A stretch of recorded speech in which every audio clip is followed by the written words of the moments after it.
दोस्तों, इस समय भारत लगातार इस कोशिश में लगा हुआ है कि जल्द से जल्द अपने पनडुब्बी के बेड़े को मजबूत बनाया जाए। इसीलिए पनडुब्बी के बेड़े को मजबूत बनाने के लिए हमने फ्रांस से 6 की संख्या में स्कॉर्पियन क्लास की पनडुब्बियों को खरीदा था और इन 6 पनडुब्बियों में से 5 पनडुब्बी तो इस समय हमारी नौसेना को मिल भी चुकी हैं और जो एक पनडुब्बी बची हुई है ये भी जल्द ही हमारी नौसेना को मिल जाएगी। लेकिन अब भारत फ्रांस से 3 और स्कॉर्पियन क्लास की पनडुब्बियों को खरीदना चाहता है। इन तीनों ही पनडुब्बी की डील को लेकर इस समय भारत और फ्रांस के बीच बातचीत चल रही है और अब बताया ये जा रहा है कि इन 3 पनडुब्बियों की डील को इस साल के अंत तक साइन कर लिया जाएगा।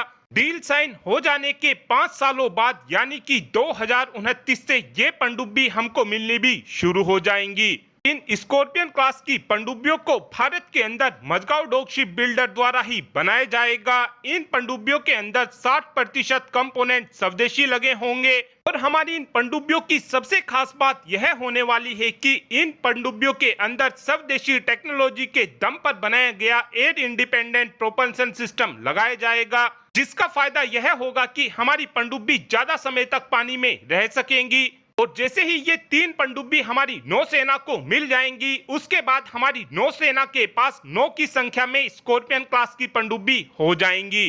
साथ में एक अपडेट भारत के 100 यानी कि स्मार्ट एंटी एयरफील्ड वेपन को भी लेकर आया है। आप सभी ये बात जानते हो कि 100 वेपन को डीआरडीओ ने स्वदेशी टेक्नोलॉजी के दम पर भारत के अंदर ही बनाकर तैयार किया है। लेकिन अब डीआरडीओ अपने 100 वेपन को और ज्यादा मॉडिफाई करना चाहता है। इस समय डीआरडीओ इस कोशिश में लगा हुआ है कि स्मार्ट एंटी एयरफील्ड वेपन को एक mini air launch cruise missile में बदल दिया जाए।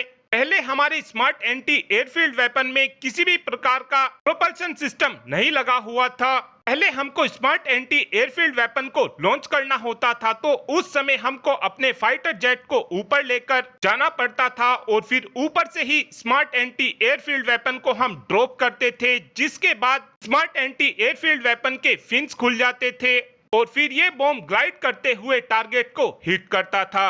स्मार्ट एंटी एयरफील्ड वेपन की रेंज इस समय 100 किलोमीटर है और ये 3 मीटर की एक्यूरेसी के साथ टारगेट को हिट करने का दम रखता है।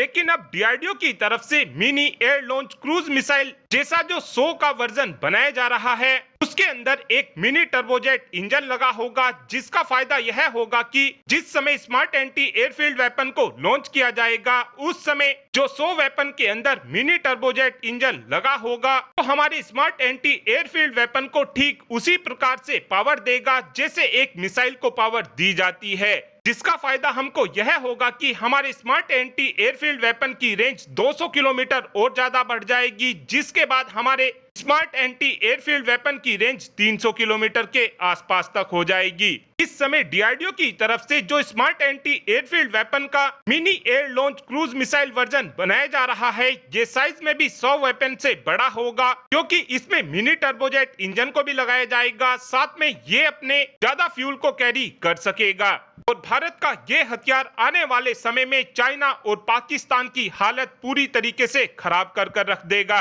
और इस नए 100 वेपन की खास बात यह होगी कि ये मिसाइल के कंपैरिजन में काफी ज्यादा सस्ता होगा। और अब आप ही कमेंट कर बता सकते हैं कि क्या डीआरडीओ ने 100 वेपन को mini air launch cruise missile में बदलने का फैसला सही लिया, हाँ या फिर ना? इस बात का आंसर आप कमेंट बॉक्स में दे सकते हैं। Thanks for watching this video. Have a good day.